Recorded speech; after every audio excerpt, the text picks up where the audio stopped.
So we're starting the faction map again with, yeah, I don't know what I was trying to say there.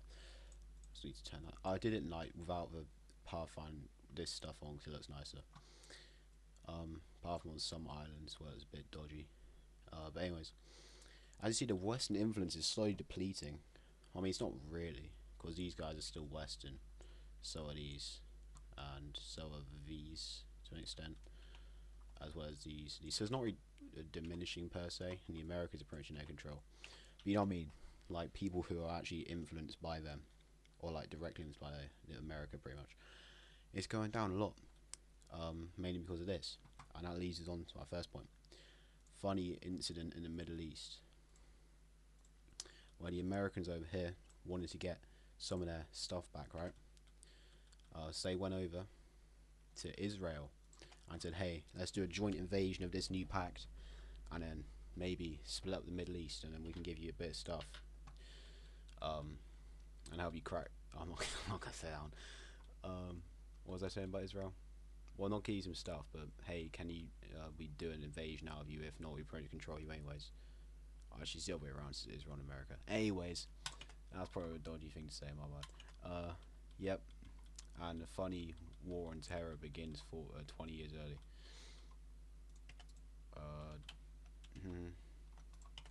Yeah, everyone gets dragged into it. Okay, so let me explain this. So I'm being stupid, like, hey, I'm gonna say that. Deep breath. Okay, let's get to the point. Okay. If France join, they're promised Algeria. If Italy join, they're promised Tunisia. Turkey are pretty much an American puppet. Lebanon are pretty much an American puppet. Israel's the other way around for once. UK are promised their influence in Egypt back if they join. Well, it's nice doing it calmly. You know, I can actually think about what I'm doing. America will take what they want anyways. Germany will get influence in Libya if they join. America will get their old colonies back and then pretty much lead them where else do they want. Syria will be liberated, quotation marks, in that one. Yeah, and then this will just be left to a king. Or just, no, it's still a Western Republic, so it's left to a king twice and it fell to communism twice. So clearly not a very strong monarch. Anyways, they declared war on him. The funny shenanigans do in fact happen. Oh, no, they're on the blue guy's side. So only these blue powers are in, yeah? Everyone else said, no, it's not a problem, because we're not getting anything out of it. We're sticking and dragging to stupid wars that you pretty much caused. Well, not in this case, but they caused it, but whatever. And this is a base. Oh, come on, Cyprus still owned by the UK, right? Anyways, the Syrian offensive begins to mild success. Only mild based on just sheer air supremacy. And they push into Arabia. Funny shenanigans happen down here. You know, you just get bombs into a submission entirely. And the Mediterranean coast in North Africa falls. In Libya, all the way over to west of Algeria. And then these desert things are probably a pain to deal with, but they hire local police forces to kind of, once they walk through, to kind of deal with it as they go. And they do fairly well. People are sick of communism, and these were the Republican loyalists down here, or Republic loyalists, joined in helping the West. So pretty much just exist down here, so it's possible to crack down on them. So they're not like the most sparse place in the entire earth. And Algeria, still partisans everywhere, but the country officially surrenders. So cracking down on that can't be fun. The Suez is breached by Israeli forces, and the Red Sea. Yep. The Egyptian coast and the Red Sea falls, only a Sudanese bit left. Massive spearhead from the desert, they didn't see it coming. There's like a Dunkirk and Alexandria, where tens of thousands are captured, and they force themselves through until Sudan falls. I say it falls, the rest of it just rebels. And they agreed to sign a white peace. Not white peace, but the West. Well, this is white peace. It's still official Egyptian government beforehand. That's all that remains of them. They say, hey, if you leave us, then we'll join your side, and then you can have more influence in Africa, and you don't need to worry about managing us in police garrisons. You know what I'm trying to say? Well, you know what I'm trying to say. I don't know what I was explaining to you. Oh my goodness, I hate these bloody colonial borders. Get alive, man. I said, man, someone's getting a pipe on the mail in game. Ooh, ooh. This reminds me of New Hearts of Iron DLC, man. Paradox need to fix this stupid game. Because every time on historical and non-historical, UK always decolonizes now. It's so stupid. And the historical earlier, an Italian civil war. As in, not even when you take Rome, it's just a random communist civil war happened. It's so stupid. I hate it, man. I just want to play the game. I paid £20 of DLC. That is what I mean. It's all right. The Austria folks stream, I want to hang myself. I haven't even really played a Germany and Austria yet. I'm not going to rant about that, but what I say stands, man. You understand if you're a Hearts of Iron player, where the pain's real. Anyway, so they joined the ITO faction in the war. And Sudan are back. To all my Sudanese nationalists out there, it's a pretty big moment. And then the West just agreed to a white peace on the terms of these are given to them, Syria is released, but the rest is just kept, because they don't want to suffer tens of thousands, 100,000 casualties taking just what is basically patches of desert. Apart from some specific areas. And Warsaw Pact, I'm particularly happy about the Iranian treachery in, how do you call it? Them declaring independence. And Jordan is given away in compensation to America, who give it to their puppet in the open, their puppet, but behind the scenes their puppet master, they give it to Israel to kind of look after. I should probably stop making them jokes. Well, I don't really need to. Just, I'm not gonna say anything else. Yeah, might be really quiet as well. I don't know, but I need to hurry up. So yeah, let's just divvy this up. So Syria is released and joins ITO. Jordan's released and joins ITO. And Sudan, we already spoke about that. So there we go, big liberation moments. Egypt. The entire thing is given over to Britain. Is that a good idea? No, but they'll promise it at the end of the day. So they're going to fall to the communists in the next 10 minutes anyway. So that's unfortunate. Algeria's given to the French, like the Bloom Violet proposal. Is that the one from Hearts of Iron? Is that a different focus? I can't remember. I don't play France much. That's the thing we can core Algeria, right? I don't know. I've only got a few, but almost 2,000 hours in the game, man.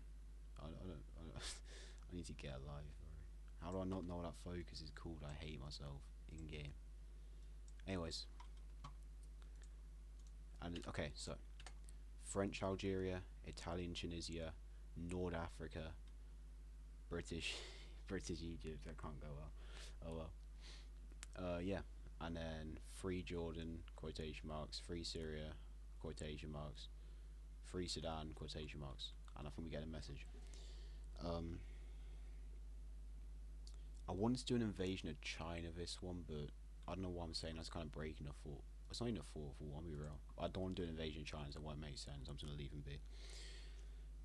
And that took like 8 minutes longer than I expected it to, or 3 minutes longer than I expected it to. Alright, so this is where it gets a bit unrealistic, but I get really like excited over borders like this, and so just bear with me. So we have Prussia over here, right? And they have kind of aggressions, again, the west and east mad at them. And this is even highlighted when the Polish partisans, well, the Polish-based people from everyone else's eyes, went to the Prussian government and said, hey, can you fund an uprising here because Russia is oppressing us.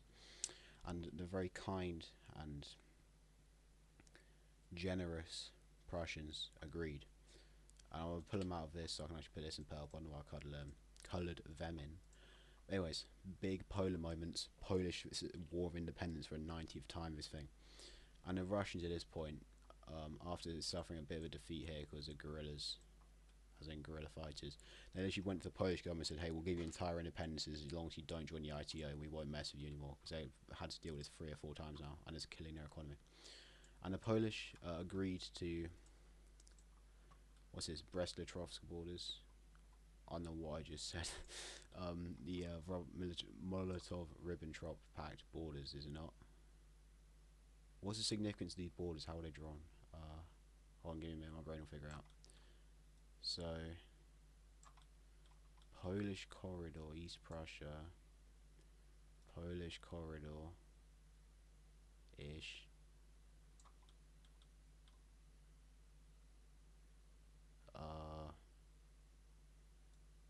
And like half of Belarus, half of Ukraine.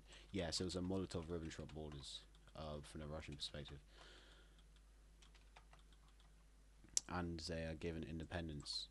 And since they can't join the ITO, and Prussia are under risk of being kicked out of the ITO, they formed their own new faction called, I don't know, the Königsberg-Warsaw Pact.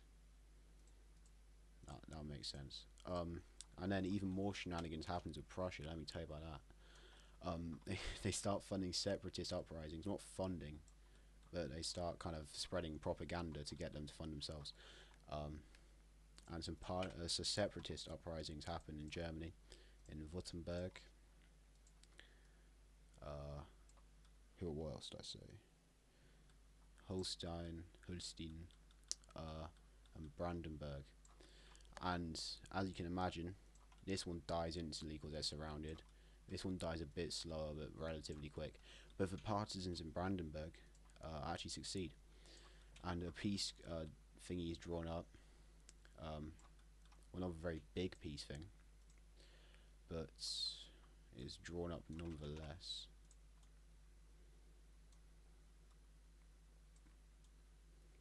And then this doesn't. This I'm telling you now. This is pushing reality a bit. But I want a Prussia to exist. All right, I can have what I want, man. If I want a Prussia, I can have one. So a small little Brandenburg thing set up. Berlin still in control of Germany in control of Berlin still. Let's do a little thing here. And then what do you know, that the separatists in Brandenburg instantly joined Prussia. I wonder why that happened. Yeah, the West aren't happy about that one, but oh well. I want a Prussia to exist, man, and it's gotta happen. And then finally we have Finnish War of Independence. All my Finns out there, got Clash of Clans invented up here, and this happens relatively the same in Helsinki. Some few partisans kind of start shooting at some Russians. Well, not they start shooting at the loyal. No, they kick off. The government tells them, or the Russians go over here to go shoot them, but the Russians are mainly Finnish conscripts, and they don't want to shoot their own people, because they just kind of help out. And then the guerrilla fighting gets so bad over the coming months that the Russians get flashbacks to the funny 1939. And then they don't employ snipers this time, because the Russian army is much more modernized now. So if they wanted to, they could crack down on Finland, but for the price for what they get isn't that worth it. So they just sacrifice some of these northern lands, but they don't go entirely with the modern borders. They break off here to secure what would still be Leningrad at this point, but they keep the borders at the start of the revolution.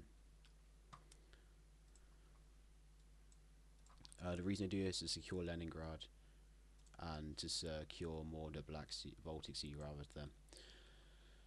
And then Finland declares independence. They have Ireland as well. Yeah, big Finland moments, very based. And there you go. Now Russia's cut down on costs while still maintaining lots of power, influence. Anyways, yep, that's enough for one day. I don't say so myself. Goodbye.